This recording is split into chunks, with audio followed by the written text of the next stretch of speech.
বিসমিল্লাহির রহমানির রহিম। আসসালামু আলাইকুম, সবাই কেমন আছেন? আবারও চলে আসলাম নতুন একটা রান্না নিয়ে। এটা হচ্ছে ডাঁটা শাক এবং ডাঁটা দুটো একসাথে করা আছে। সুন্দর করে বেছে কেটে ধুয়ে নিয়েছি।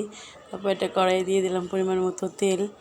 ওটা কিন্তু আমি আগের থেকে ডাঁটাটাকে কেটে ভালো করে পরিষ্কার করে নিয়েছি। তারপর দিয়ে দিলাম পেঁয়াজ কুচি এবং মরিচ কুচি দিয়ে ভালো করে নাড়াচাড়া করে নিয়ে নিচ্ছি। এটা ভালো করে একটু হালকা ভাজা হয়ে গেলে দিয়ে দিচ্ছি একটা টমেটো কুচি। সেটা দিয়েও ভালো করে নেড়ে চেড়ে নিচ্ছি। যাই হোক, এগুলো কিন্তু এখানে আমি এটাতে অন্য মাছ ইউজ করবো না, আমি শুটকি ইউজ করব। ভালো করে এটা মশলাটা হয়ে আসলে, এটা মজে গেলে তারপরে এখানে আমি এক এক করে দিয়ে দিব হলুদ গুঁড়া এবং 1 চামচ রসুন বাটা, 1 চামচ জিরা বাটা দিয়ে ধনিয়া গুঁড়া স্বাদ মতো দিয়ে সব কিছু দিয়ে আবারও খুব ভালোভাবে ভেজে নিচ্ছি এবং 4-5টা নেড়ে চেড়ে দিচ্ছি যাতে আটকে না যায় নিচে কড়াইয়ের সাথে।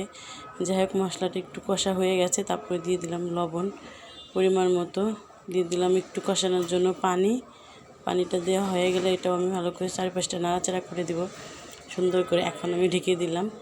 এই মশলাটা কষানো শেষ হয়ে গেলো, তারপর দিয়ে দিলাম অবশিষ্ট ভাত সেই শুটকিগুলো দিয়ে ভালো করে আবার সুন্দর করে নেড়ে চেড়ে দিচ্ছি যাতে ভালো করে শুটকির সাথে মশলাটা লেগে যায়। তারপরে দিয়ে দিলাম চিকন করে 1 থেকে 2টা আলু আমি চিকন করে কেটে নিয়েছি। সেই আলুগুলো দিয়েও ভালো করে নাড়াচাড়া করে নিচ্ছি সুন্দর করে। তারপরে দিয়ে দিলাম আমার কষানোর জন্য পানি।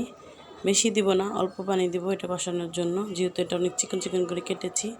যাই হোক, এটা আমি কিছুক্ষণ ঢেকে দিয়েছিলাম। তারপর ঢাকনা তুলে আবারও নেড়ে দিচ্ছি। আমার এটা কষানো হয়ে গেছে। তারপরে ভালো করে 4-5টা বার নেড়ে চেড়ে দিচ্ছি যাতে কোথাও লেগে ঠেগে না যায়। নাড়াচাড়া করার পরে আমি এখানে দিয়ে দিব আমি সেই ডাঁটাগুলো বেছে রাখা ডাঁটা। এগুলো একটা লাল ডাঁটা এটাকে বলে, খুব চিকন, এটা মোটা হয় না বেশি একটা, এটা খুব চিকনই। তারপরে এটা দিয়ে দিলাম আমি। যাই হোক, সবগুলো এক এক করে দিয়ে দিব একটু করে দিয়ে তারপরে আবার ঢেকে দিলাম। ঢাকনাটা মাঝে আমি ঢাকনা তুলে নাড়াচাড়া করে দিয়েছি। দেখেন এটা একদম মজে গেছে। এখন আমি আবারও ঢাকনা তুলে নেড়ে চেড়ে দিচ্ছি যাতে এইখানে কিন্তু আর কষানোর জন্য কোনো পানি ইউজ করব না। এই শাকের পানি দিয়ে আমি শাকটাকে কষিয়ে নেব।